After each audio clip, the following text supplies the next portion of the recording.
when we originally talked about this conversation, we actually said, let's make this a conversation about Jewish identity and faith and God and where Israel fits in. And it was not primarily going to be a political conversation. But I think given the events of this week, that is where we're going to have to begin. And I'm going to start here. Yossi, you published this exquisite book. It was literally published yesterday. Officially was the official published date, which May 15th. For some people in your part of the world, it's known as Nakba. The Palestinians would call it the day of their catastrophe, the day after the establishment of the State of Israel on May 14th. And that's quite some timing for the published date for your book. And right now we see how Gaza is burning. And I'm wondering, to begin, what would you want to say to your Palestinian neighbors right now in a week like this? First of all, thank you, Angela. It's really a privilege to be with you and with you, David. Thank you. So good evening, everyone. I would start by saying that I share the anguish of Palestinians this week, the anguish at the casualties, the anguish of the burden of history, the shattering of a whole people. But I don't share their outrage. And I'm speaking specifically about what's being played out on the Gaza border. I don't share that outrage because I'm always mindful, as most Israelis are, of the wider context. And even though it is being increasingly erased, at least that's the feeling many of us have in Israel, we also have a story.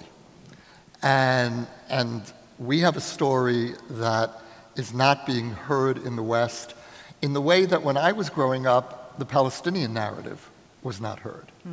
You know, it was very rare to hear the Palestinian story. And so there was to some extent, a necessary corrective that their story has now come in, but the imbalance is now working radically in the other direction. And so what I've actually tried to tell my Palestinian neighbor in this book is that I'm ready and eager to engage you, to hear your story. I'm ready to hear your story, however painful it is. But I need you to hear my story too. I need you to understand that the image of Israel and the Jewish people that is fed to Palestinian society on a daily basis, in the media, in schools, in mosques, is a distortion in the deepest way of my being. I look at how my story is portrayed in Palestinian society, and it is monstrous. I don't recognize my story. And so what's interesting, in a sense, if we try to step back this week and try to understand what is actually being played out on the Gaza border, what the Palestinians are gathering in protest against is not the results of 1967. Mm-hmm.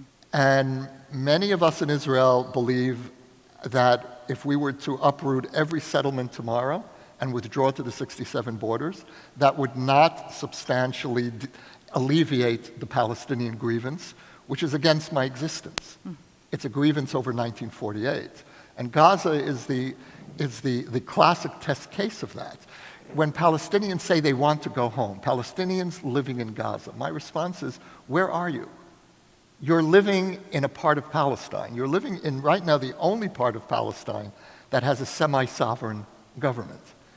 Why is it that you're demonstrating to return back to homes that your grandparents or great-grandparents lost in a war 70 years ago, and which you're never going back to? And so there's a certain fantasy that's built in, which into the Palestinian demand, which this week really highlights. And so my response to the events of this week is, I'm ready to deal with the consequences of 1967. The consequences of 1948 are non-negotiable, because that's my existence. I'll kind of set the next question to you. I feel like the image of this week, for those of us who are paying attention to the news in Israel, was this image of the split screen that we saw. On the one hand, we saw the picture of Netanyahu and Ivanka Trump unveiling the Jerusalem embassy, and very intentionally on a split screen, we also saw the smoke and people dying and in Gaza. And this was a very, I think, intentional image that really goes viral, and it doesn't really have a lot of nuance to it or complexity or historical background and context. As someone who has been in media your whole life, what is the responsibility of the media to give us a little bit more than just sort of the convenient image where we kind of split screen and cast people into sort of villain and victim very easily? So I'm going to answer that a couple of ways. First of all, I think to directly address that, the problem is that the news media today really doesn't care about this story because it's boring and it's old and it's intractable and there's not a lot new and it's not moving. Nobody cares. Good news for an Israeli writer. Yeah. But, that's the reality, is that people don't pay attention. So when we, writ large, pay attention, we pay attention to flashpoints. We don't do it with the appropriate context. I think there's a lot of anti-Israel bias in selection, placement, tonnage of coverage, the up-close imagery. And I think it's very easy to provide broader context. I was anchoring the other day, and I insisted upon saying that Hamas is a terror organization, recognized not just by Israel, but by the United States. I think that's an objective fact. And now we know more about some of the facts on the ground. So it's unfortunate. But I think where I want to take this, because I'm thinking about our conversation and what I hope people will take away, is the split screen of my Jewish identity.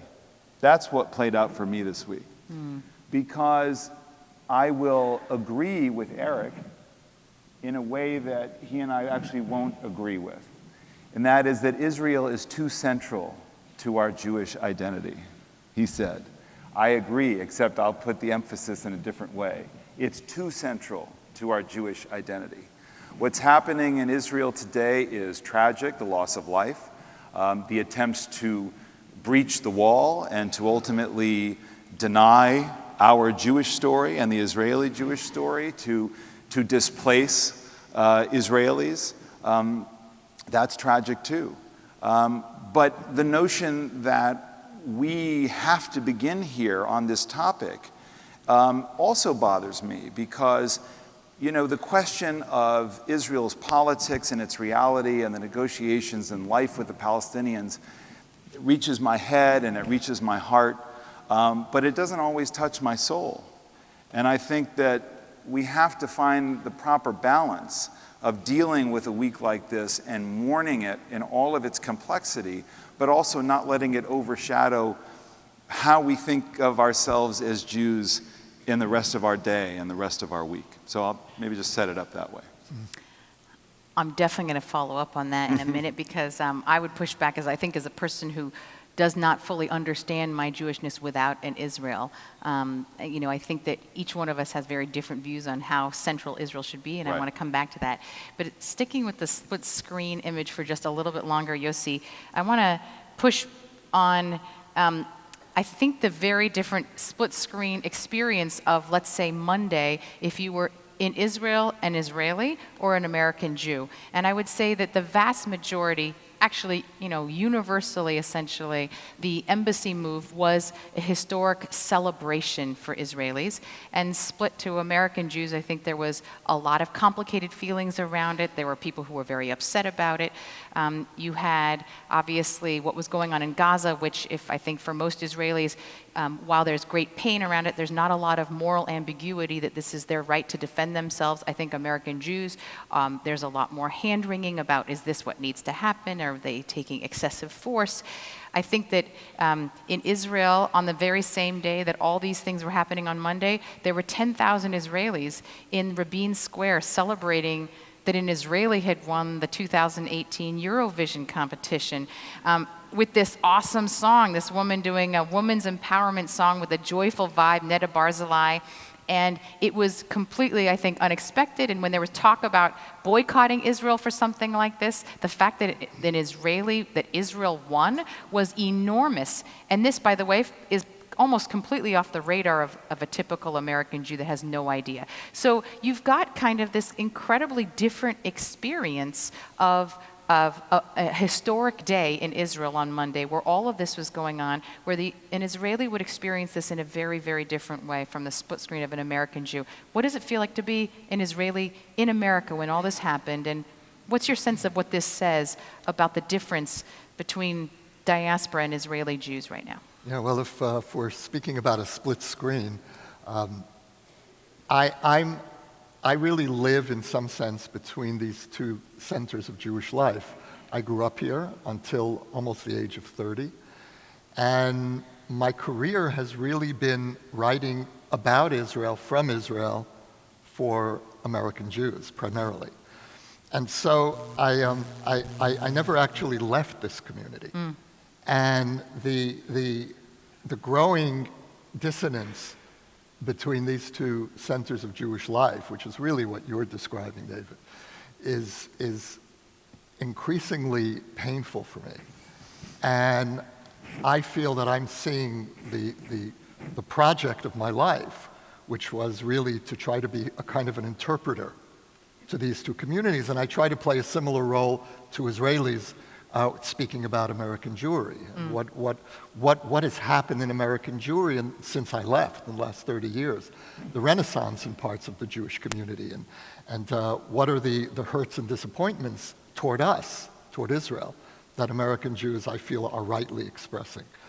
So I've been a kind of a simultaneous translator between these two very different Jewish experiences, and in one sense, Angela, you know, I think that there's a built-in disconnect between the two communities that is simply unavoidable, and that is that we live in opposite geographies.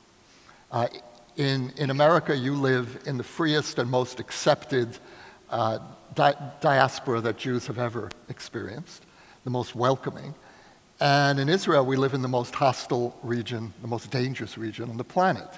And so each center of Jewish life has created an opposite response. American Jews have become open and flexible, which is the right response to this welcoming environment that you're in. And our response to a hostile environment is effectively to become the toughest kid on the block. And that means that we are on a collision course in our strategies. And the irony for Israel, and this is really, I think, one of the acute strategic dilemmas that we face, is that the tactics that keep us relatively safe in the Middle East, for example, creating the deterrence where the message gets out to Hamas, to Palestinians in Gaza, that if you try to break through the fence, you will meet with live bullets. And that has been an effective strategy. The fence held. And what Israelis are saying this week is if the fence had broken down and thousands of people had streamed over the border, there would be thousands of casualties. Right. So in the Middle East, that makes sense. But when you translate it to CNN, when you translate it to what people here are watching, it looks horrific. Israel looks like like we're child killers. And I've been called that a lot this week. And but if I can just see the media questions. I mean, you know, in these stories, everybody goes to their battle stations, right? So Israelis do that, and this is what I think is the beauty of your book, which is to somehow transcend that. But Palestinians go to their station, Israelis go to their station, the media does its thing and often does it poorly. And then the community, the Jewish community writ large in America, is kind of gripped by this to say, where do we stand? Where should we stand? There's a lot of division around that, around just the politics and around the security decisions that are made because we don't live your life. We don't know. But and Angela, don't misunderstand me, Rabbi, don't misunderstand me that. You can call me Angela. Thank you. Israel is critically important to my heart, to my head, and to my soul. There is no question about that. But for me, that is not purely it is actually, it is politically, in a secular sense, it's important to me. By the way, as an American, that Israel is secure. As a Jew, It is so much deeper than that, as a sense of place, as a holy place, as a sense that my journey through the Bible takes me to and gives such meaning to. But as a community, we're asked to rally around Israel in a defensive sense, which is you should give to protect Israel. You should give and stand behind Israel because you never know, things could go sideways in America, and God forbid anything should happen to Israel. And I think there's a lot of agreement about that. But we still basically stand apart because it's a different language, it's a different geography, and American Jews don't understand the day-to-day. And they frankly have grown tired, I think, with trying to understand the day-to-day. And I think that Israelis need to accept that as a Dayenu moment. That if American Jews feel the way you do toward Israel, I don't think we have the right to expect more than that. And the obsessiveness of Israel in certain parts of the American Jewish community is creating a backlash in other parts of the Jewish community. And there's this imbalance happening in the community, and that's very painful for me. But you talk about security. I mean, we were talking about this earlier, and I thought it was interesting, but I want to circle back to something. I was sitting here and I was thinking, I really love Israel. And I was thinking about, I read Yossi's book, I had not met Yossi, and I feel a connection to you. I had a wonderful experience when I was talking about my book with a minister in San Francisco. And he said, I feel like I've met an old friend for the first time. And I feel that way with you. And I think, well, why do I feel that way? And it's because we share something that I believe is a soulful connection, something that I want to try to deepen. And I'm already looking forward to coming to visit you and celebrating Shabbos with you. So that's different. Yes. That is a different kind of connection that we share. And But the interesting piece about that is when we talk as a community about that connection, is that Israel, I may love Israel, but Israel doesn't love me. Now, you may love me, you may come to love me. The Israeli government doesn't love me, doesn't love me back. The Israeli government doesn't view me as a Jew. And if you belong to this synagogue, they don't view you as a Jew. Or their rabbi. Sorry? Or their rabbi. Or their rabbi. So Israel wants me to stand on the corner at all times to stand by it, but it doesn't even recognize me, my wife, who's not Jewish, nor my children, who they wouldn't recognize as Jews, even though I'm committed and I'm on the path. So that's a factor that I think is part of this American Jewish identity. Let me just leave it at that. I see you're pushing back, though, particularly on sort of a political Israel, and that you're pushing for a more multifaceted, multidimensional way of seeing Israel, which includes the people, the culture, right. the history, the context. I just wonder, though, if that's a luxury that we American Jews can say if there is literally existential threat to the country, for us to say, well, we'd like to make Israel about more than the politics. Let's make it spiritual. When security is just beyond reproach in some of these questions. Well, it's like Jack Nicholson said in A Few Good Men, you need me on that wall, you want me on that wall. And I do want the Israeli government on that wall, protecting Israel and the military. And as a family, we support that. What I'm saying is, I've got to be able to, as an American Jew and as an American Jewish leader, you have to think more about what are the ties that bind? What is the glue for your community? Is it just thinking every day about the existential threat to Israel? Or, is that going to Gotta be more. Is it going to get people to come for Shabbat? Yeah, look, one of the ongoing frustrations that I have is that we don't know each other's Jewish lives. Mm-hmm. So, for example, Israeli music, Israeli rock music, is some of the greatest music that's being produced anywhere. Not that I know what's happening in Finland, but it's extraordinary music, and I think it's the greatest Jewish music that's being created anywhere. Israeli rock music, the music we hear on the radio, the music that our kids dance to, is profoundly Jewish. And American Jews, I feel, are being deprived of one of the sources of Jewish creativity, vitality in this generation.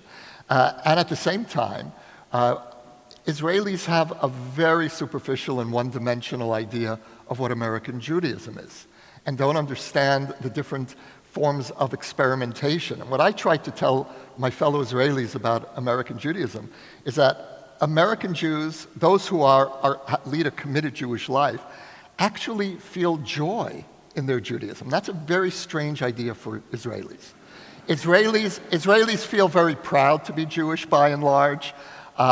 They feel a deep sense of responsibility. But I wouldn't say that joy is the first word that comes to mind in how Israelis experience their Judaism. And there's this extraordinary sense of what you've managed to do here is to own Judaism. In Israel, we kind of feel that we're owned by Judaism. And you own your Judaism. You can do with Judaism whatever you like because it's America, and you can do with anything whatever you like, even Judaism. And that's something that's liberating, and we need that in a sovereign Jewish state because we have not begun to figure out what Judaism should look like in a free public Jewish space. But so part of what you're getting at is, you're right, Angela. I mean, it is a luxury. I have a lot of luxuries in my life, you know, including as an American Jew whose father changed his name from Ginsburg to Gregory, and my mother was Carolyn Fitzpatrick, which is why I've got this nice, you know, Irish punim here. And I have to, you know, kind of, you know, self-identify my whole life. So I have not experienced anti-Semitism in the same way that others had. What I think is important, though, is to understand that we as American Jews can and should hold this thing we call identity in all of its component parts. And we should not be told that it has to be one thing or another thing. We cannot say that we should just focus on Israel and then forget about becoming literate Jews, or that we should just think about Israel and understand our talking points on the question of the peace process and forget how important it is to visit the sick.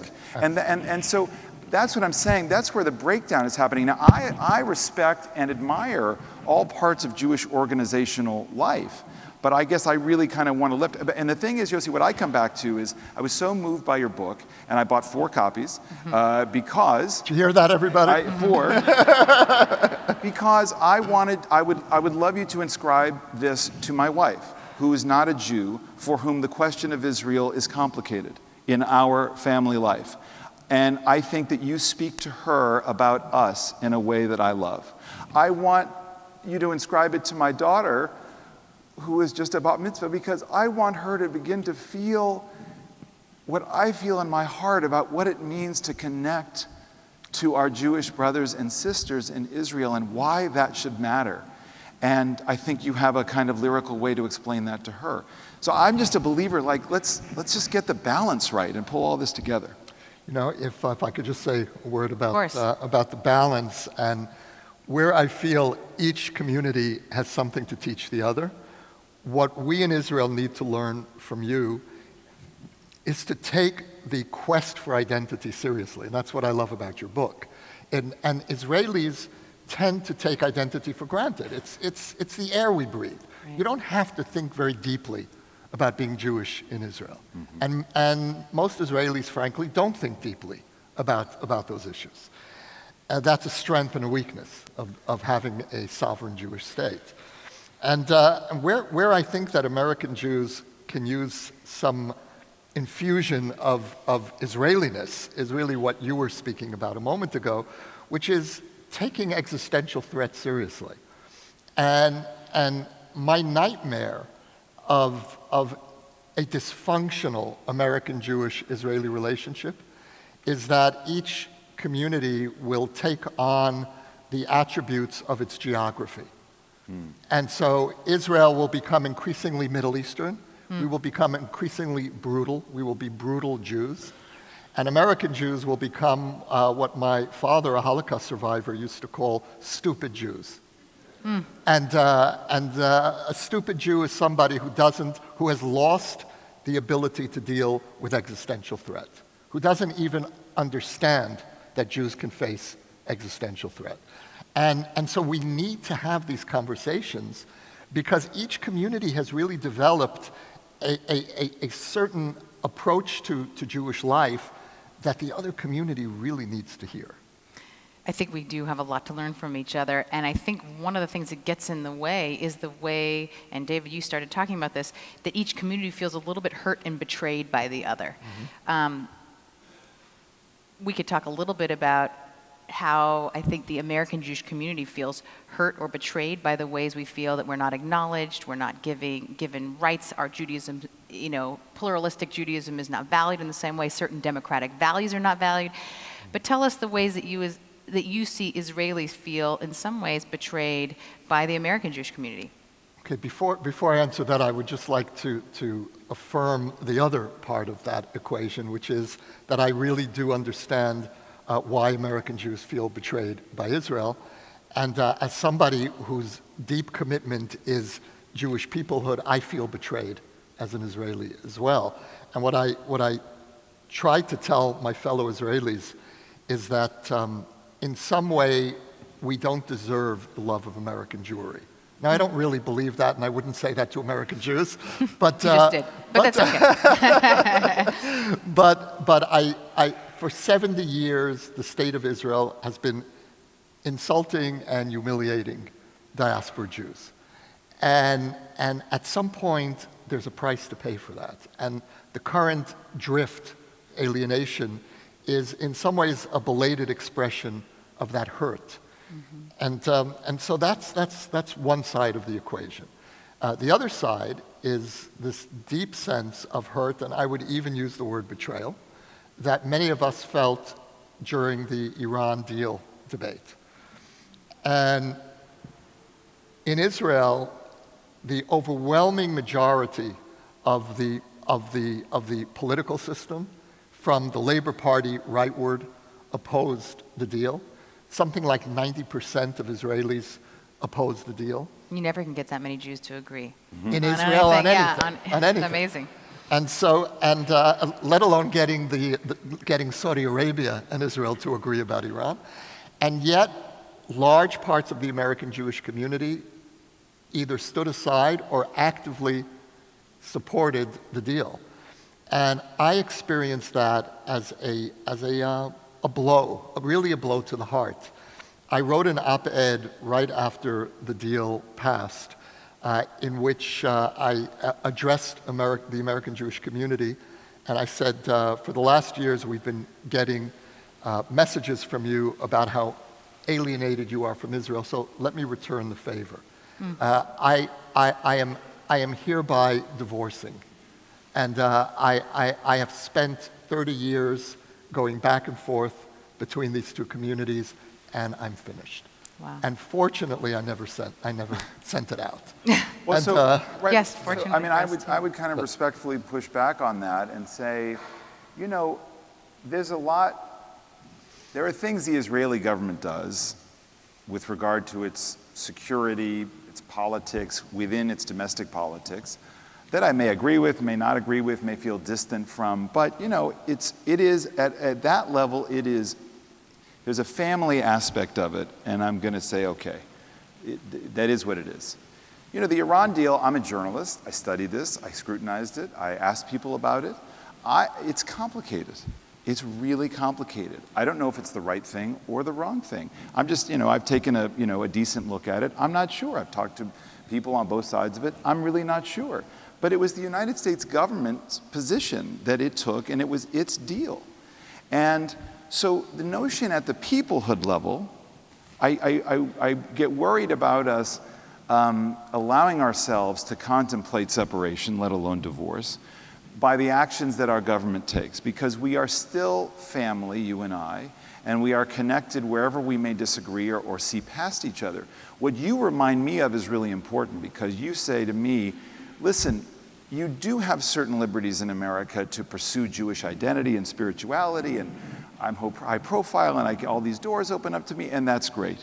But don't forget that there is an ancient hatred that crouches at the door, to paraphrase the Bible. And that is this anti-Semitism that's there. And what you live every day with, I cannot turn a blind eye to. Just the other day at a school in my community, there was horrific expressions of anti-Semitism. 2 kids were expelled from a very high-profile prep school. And it was really painful to me as I was talking to some of the parents, because it's a sign of the coarsening of social media and how many young people don't understand the power and the pain of anti-Semitism. And so I need to be reminded of that as an American Jew, and I will take that lesson.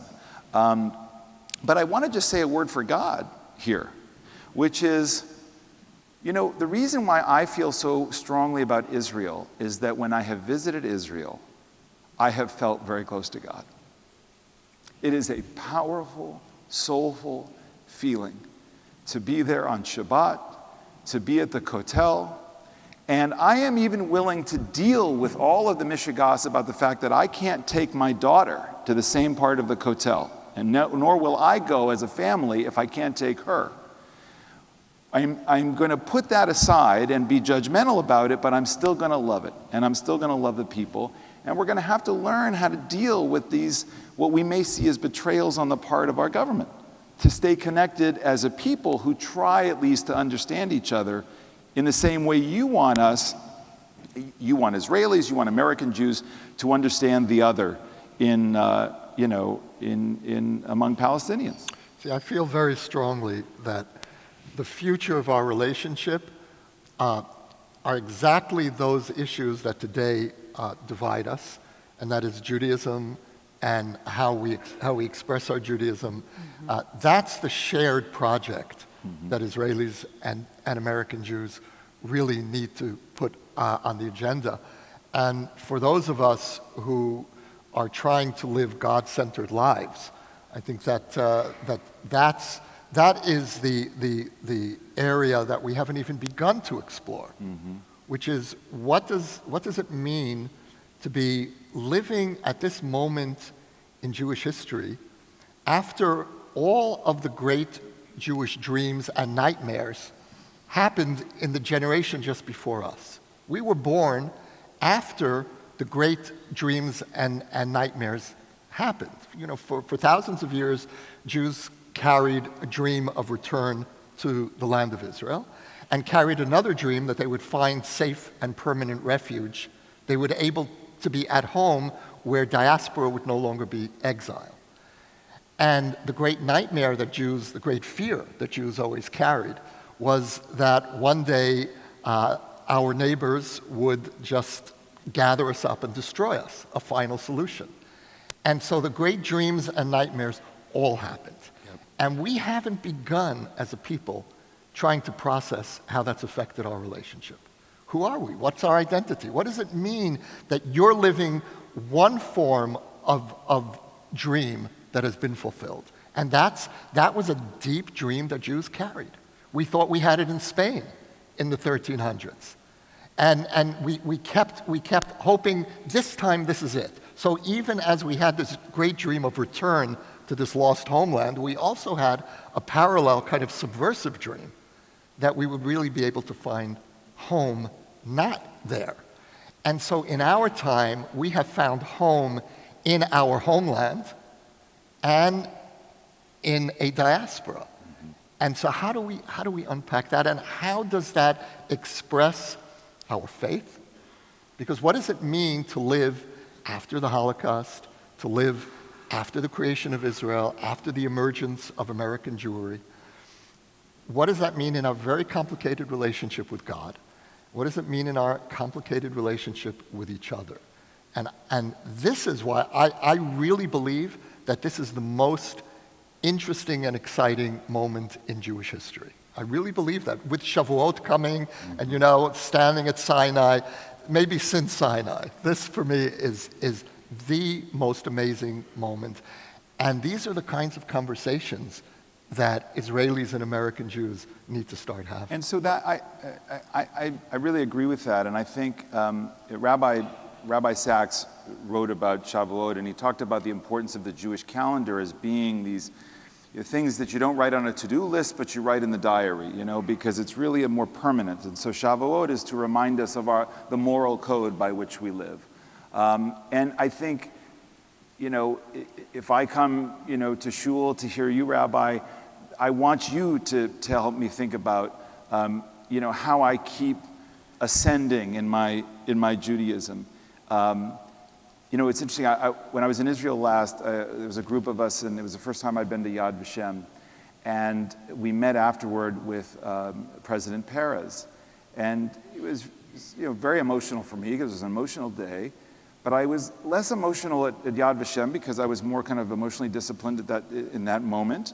But later on, I said to him, sitting in the presidential palace, I said, what's the point of all of this? What is the point for us, diaspora Jews, of all of this? And he said, in a kind of pithy way, and maybe it was overly simplified, he said, Judaism cannot survive without morality. And it said, well, the reason I felt it so affirming is it said, you, on this spiritual, ethical path, trying to be the best person you can be and failing so often, keep at that path, because that's what this is about. It's to keep Jews safe for this pursuit. So this is, I think, the crux of what's so painful. We could decide that it's not an easy place for you or me to be in Israel, to be Jews in Israel. Right. But let's put us aside. We're not defending the state. We aren't Israelis. The thing that pains me is I feel bad for Israelis because for most of them, they do not have access to a Judaism that they would want to practice. They see Judaism only in one form. You are either Haredi and you practice in an orthodox kind of constricted, non-egalitarian way, or there are very few other options. So when you have state-controlled, religious status, you have a Jew who says, I can't get married. Of all places, I can't have a Jewish wedding with my Reform rabbi in the Jewish state. So I think about, even putting aside diaspora Jews, the idea that we can finally come home and then actually have a Jewish state that does not allow for different expressions of Jewish living, and that the vast majority of Israelis reject completely. So what is the essence of their Jewishness for a secular, Hiloni Israeli? I think first of all, and I'm not saying this to justify, but to explain how we got to this point of having only one form of Judaism.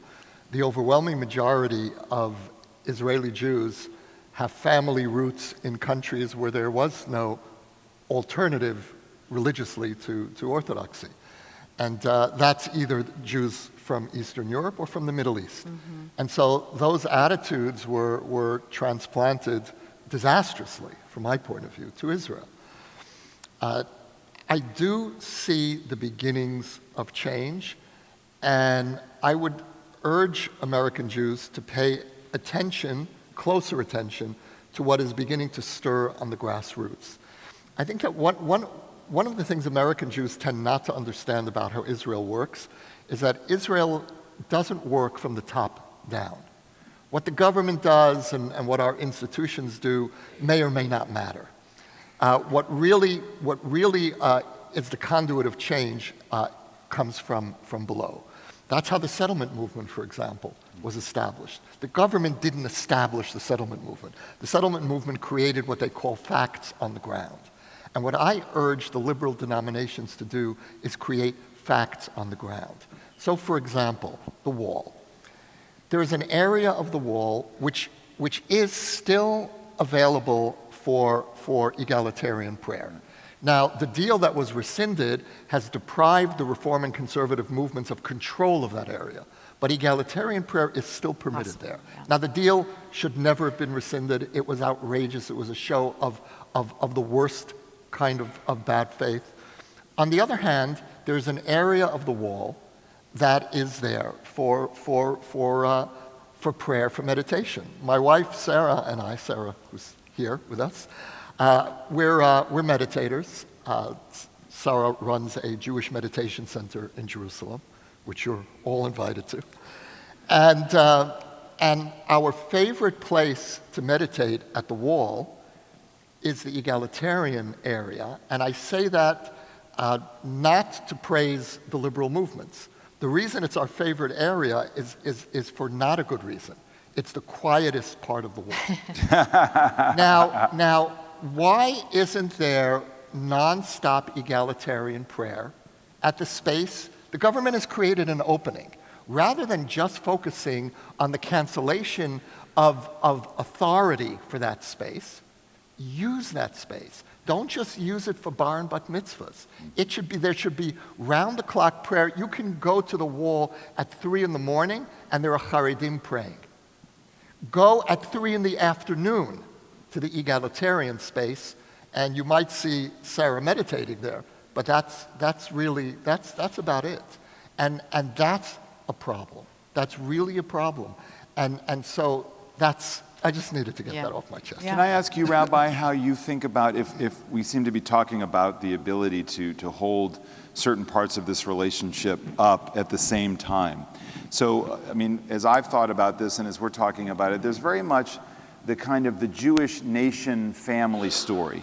Who are we? Where have we come from? The state of Israel and the state of Israel that demands our attention as a people, as a connected people who love each other and have stuck together and have survived even in exile.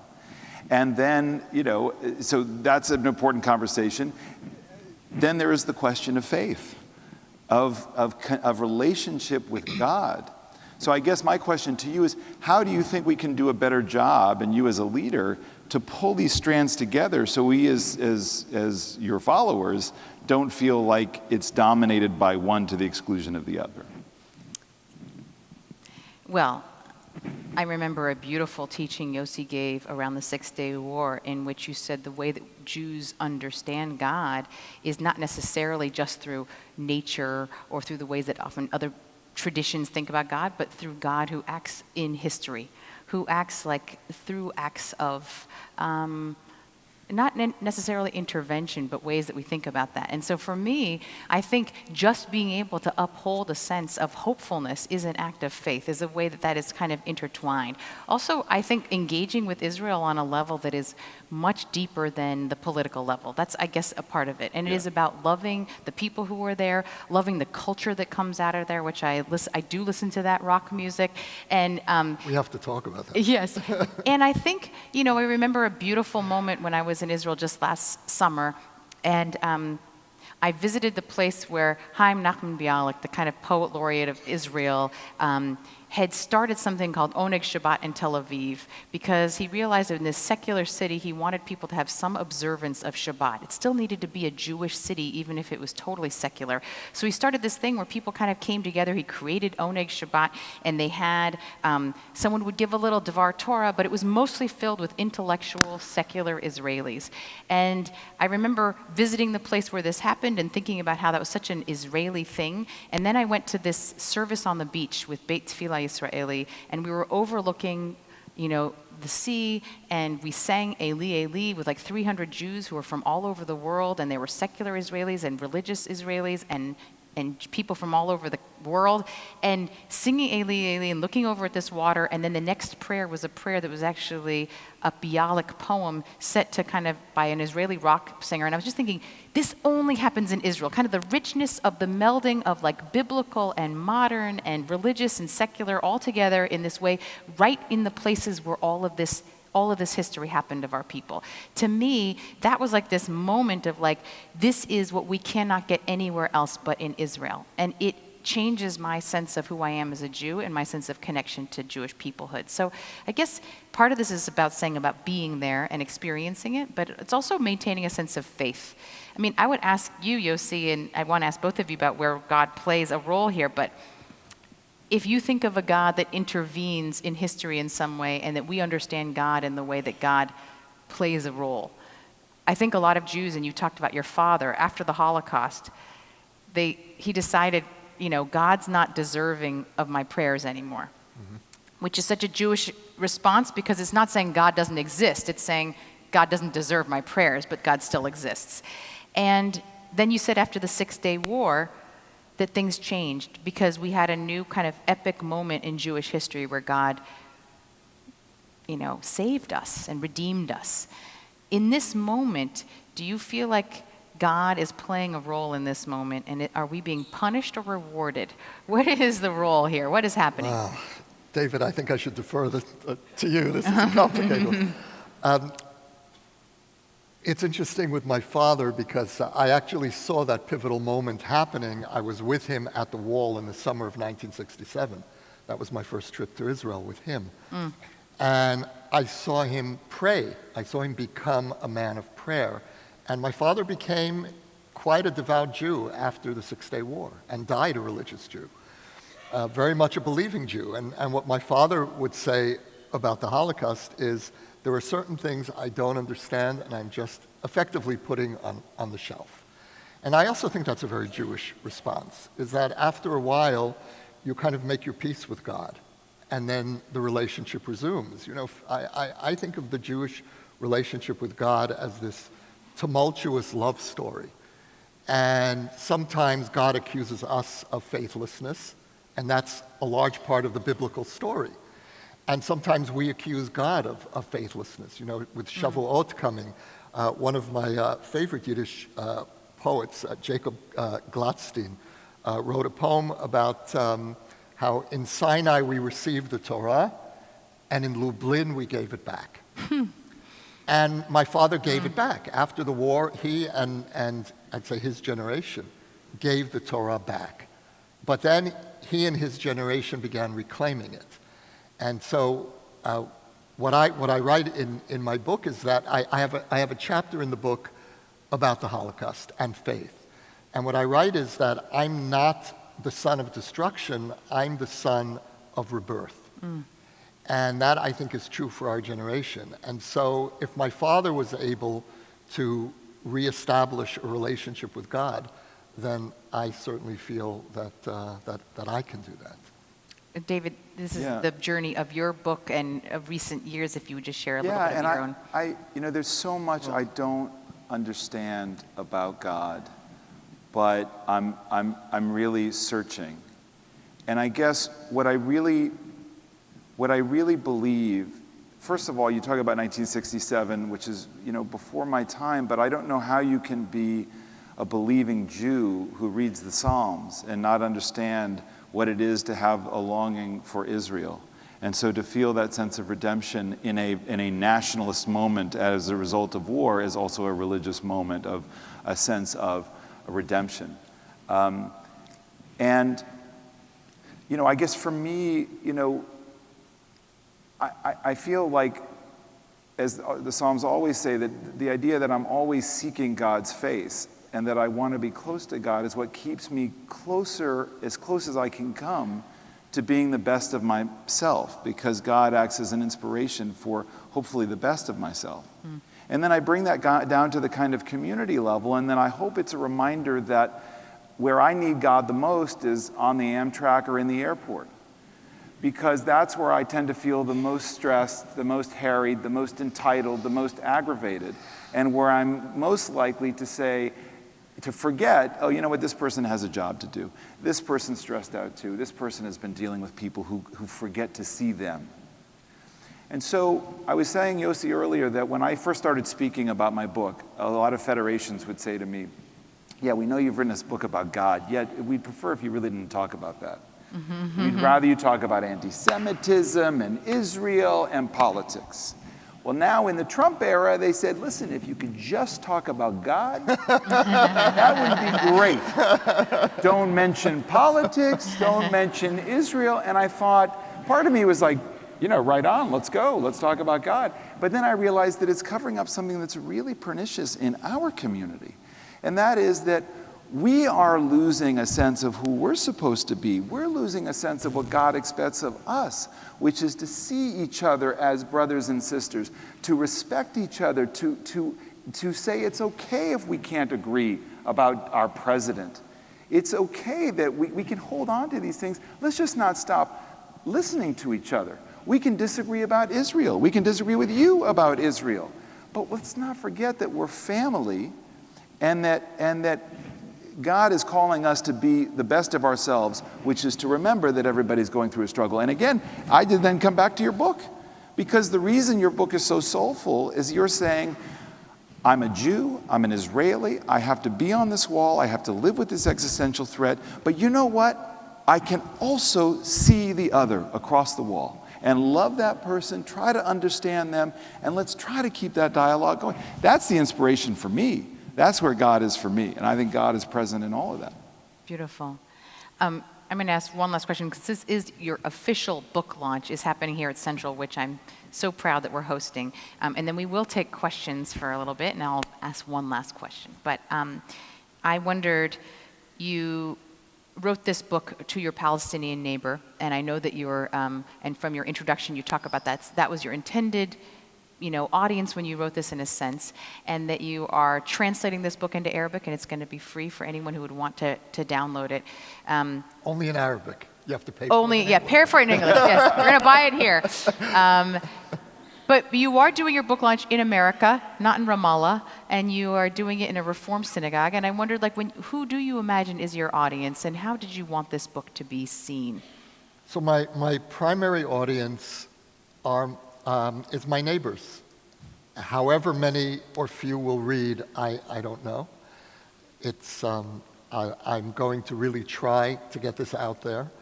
And I envision this as a public conversation between an Israeli writer and Palestinians and people throughout the Arab world about the Jewish story, our indigenousness in the region. And this is a sequel, in a way, to a book that I wrote about 20 years ago, which was a journey that I took into Palestinian society, into Islam and Christianity in the West Bank and Gaza, to try to understand the Palestinian story. And so now I'm trying to tell my neighbors my story. And so that's my primary audience. At the same time, I'm very mindful of the fact that, yes, I'm having my launch here at Central, and the book is coming out in English, and I hope that American Jews will read this book as well, because this was an attempt to retell the Israeli story for the 21st century. And I feel we're still stuck in an old Israeli narrative, and this really goes back to much of what you were saying. And what is Israel in the 21st century? What is Israel beyond the Holocaust, beyond the European roots of Zionism, in a country that is now a majority Jews from the Middle East? And so there are so many layers to the Israeli story that are getting lost in translation, and that American Jews need to understand. And I feel that American Jews are very often still stuck in a 20th century narrative about Israel. And so this is an attempt as well to speak to my former community, the community that I still remain deeply attached to. And I hope that this will start multiple conversations. The book will also be translated into Hebrew. And there's a whole other kind of conversation that I need to have with my fellow Israelis about what are we thinking is going to happen 50 years from now? What do we want 50 years from now? Do we want to be in the same place that we are in now? Now, I deeply understand the fears and this sense of dread that Israelis have toward a two-state solution. I have it too. I dread a two-state solution. But I probably dread not having a two-state solution a little bit more. And, Israelis, I'd say many of us, have two nightmares about a Palestinian state. The first is that there won't be a Palestinian state and the status quo continues. And the second is that there will be, and we may not be able to defend ourselves from 8-mile-wide borders. And so that's a conversation that I need to have in Israel. The conversation that I feel I need to have here is exactly the issues you're raising. What does Israel mean, not just politically, but much more deeply? What does Israel mean spiritually to American Jews? And that's what I really tried to convey in this book. And what's our deep claim that goes way beyond the Holocaust? What is our story? And what should it mean to my teenage children, who are part of a generation for whom the Holocaust is farther and farther away? Right. It's as old as the Inquisition. Right. It's history. Right. Yep. But if I can add my blurb, because I really didn't know what to expect, and I was deeply moved by the book, and I feel very strongly that at first I guess I thought the book was going to be it was going to be about you and it was going to be about them. And I realized it was about me. And it taught me a lot about me. It spoke to me about why I love Israel, why I care about Israel, why I'm moved intellectually, but also why my heart is moved. So in that way, it was a revelation in a way that I didn't expect. But it's for my non-Jewish spouse because I think she has questions about Jewish attachment to Israel, the centrality of it as an outsider who wants to be a supportive Jewish spouse, who has given me the gift of us being a Jewish family and has sacrificed her own traditions. She doesn't quite understand. I think you so beautifully share our story. And again, I say, for my daughter, because I would like this to be a kind of portal for her to understand in a compassionate, soulful, 21st century way our story, our complexities, our challenges, and our anguish at this problem and this coexistence that we still can't, make a reality. I just want to thank both of you.